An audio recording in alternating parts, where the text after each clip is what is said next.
Assalamualaikum warahmatullahi wabarakatuh. Halo teman-teman, ketemu lagi nih sama aku. Di video kali ini kita akan membahas materi yang lebih menarik loh, yaitu tentang mengenal dan menunjukkan sikap terhadap globalisasi.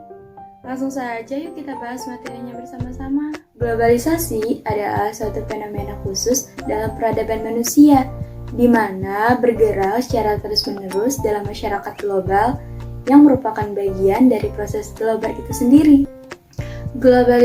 Globalisasi juga mendorong kita untuk melakukan identifikasi dan mencari titik sistematis loh, sehingga nantinya dapat mempertemukan dua hal yang tampaknya paradoksial, yaitu pendidikan Indonesia yang berimplikasi nasional dan global.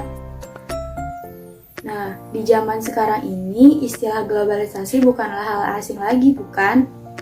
Karena setiap aktivitas, pakaian, dan gaya hidup kita sudah terpengaruh oleh peradaban global loh. Seiring canggihnya teknologi dan informasi serta komunikasi dapat mempercepat akselerasi proses globalisasinya. Faktor penyebab terjadinya globalisasi dibagi menjadi dua. Yang pertama yaitu faktor internal. Di antaranya yaitu 1. Ketergantungan sebuah negara terhadap negara-negara lain untuk melakukan kerjasama dan berhubungan antara negara. Contohnya seperti Indonesia melakukan kerjasama dengan Malaysia dan negara-negara lainnya. Baik itu kerjasama dalam hubungan bilateral, multilateral, maupun internasional. Yang kedua, kebebasan pers atau media. Kebebasan pers atau media ini merupakan hubungan antara sebuah negara dengan masyarakatnya ataupun antar negara dengan lainnya. Yang ketiga, yaitu ketergantungan negara lain. Negara-negara maju perlu menjalin hubungan dan komunikasi dengan negara-negara lain dengan baik loh, guna dari satu negara ke negara lainnya dapat mengekspor produk-produk atau barang-barangnya. Yang kedua, faktor eksternal. Di antaranya yaitu pertama, berkembang pesatnya ilmu pengetahuan dan teknologi guna menciptakan berbagai inovasi yang dapat memudahkan kehidupan sehari-hari. Nah, yang kedua yaitu penemuan sarana komunikasi yang semakin canggih, contohnya seperti handphone, televisi, dan lain sebagainya. Yang ketiga yaitu adanya kesepakatan internasional tentang pasar bebas. Beberapa dampak dari globalisasi. Yang pertama di bidang teknologi, menyebabkan kemajuan pada bidang pendidikan, sosial, politik, budaya, dan ekonomi. Dengan demikian, masyarakat juga semakin mudah dalam mencari informasi, semakin mudah juga dalam berinteraksi, dan juga dapat mudah dalam berkomunikasi.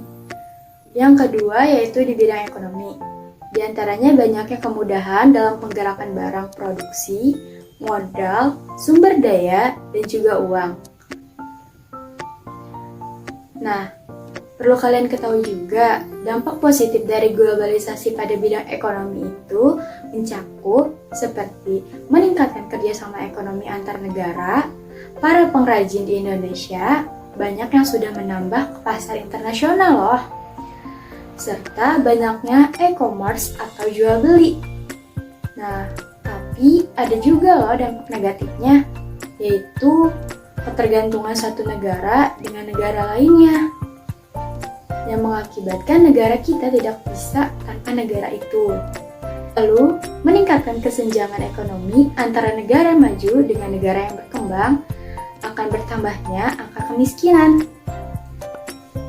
Nah, yang ketiga yaitu bidang sosial dan budaya. Dampak negatif dari globalisasi terhadap bidang sosial dan budaya ini yaitu dapat meningkatkan pola pikir masyarakat yang lebih berpikir kritis, memperluas pengetahuan tentang budaya luhur, dan dapat mengenalkan budaya-budaya lokal ke semua orang melalui internet. Selain itu, ada juga loh dampak negatifnya, yaitu semakin tingginya kesenjangan sosial, maka semakin memudarnya apresiasi terhadap nilai-nilai budaya lokal. Dan masyarakat juga lebih mementingkan dirinya sendiri atau lebih individualisme. Apa saja sih yang harus kita hadapi dalam menghadapi globalisasi ini? Nah, yang pertama itu pentingnya seorang pendidik untuk memahami dan menanamkan nilai kepada peserta didik tentang pentingnya nilai-nilai Pancasila agar nantinya peserta didik tidak kehilangan identitas dirinya sebagai bangsa Indonesia. Karena pada saat ini sudah banyak banget loh budaya-budaya luar masuk ke negara kita. Nah, yang kedua, seorang pendidik harus dapat menanamkan nilai-nilai nasionalisme pada dalam diri siswa, yaitu dengan mengajarkan dan terus melestarikan budaya-budaya dan tradisi-tradisi yang ada. Yang ketiga, meningkatkan kualitas sumber daya manusia dengan cara menanamkan sifat terbuka dan mau menerima setiap adanya perubahan atau perbedaan pendapat. Mungkin cukup sekian materi pembahasan kita pada kali ini. Mungkin cukup sampai di sini saja pembahasan kita pada video kali ini. Dan sampai bertemu lagi di video selanjutnya ya, dengan materi-materi yang lebih menarik lagi. Cukup sekian dan terima kasih. Wassalamualaikum warahmatullahi wabarakatuh.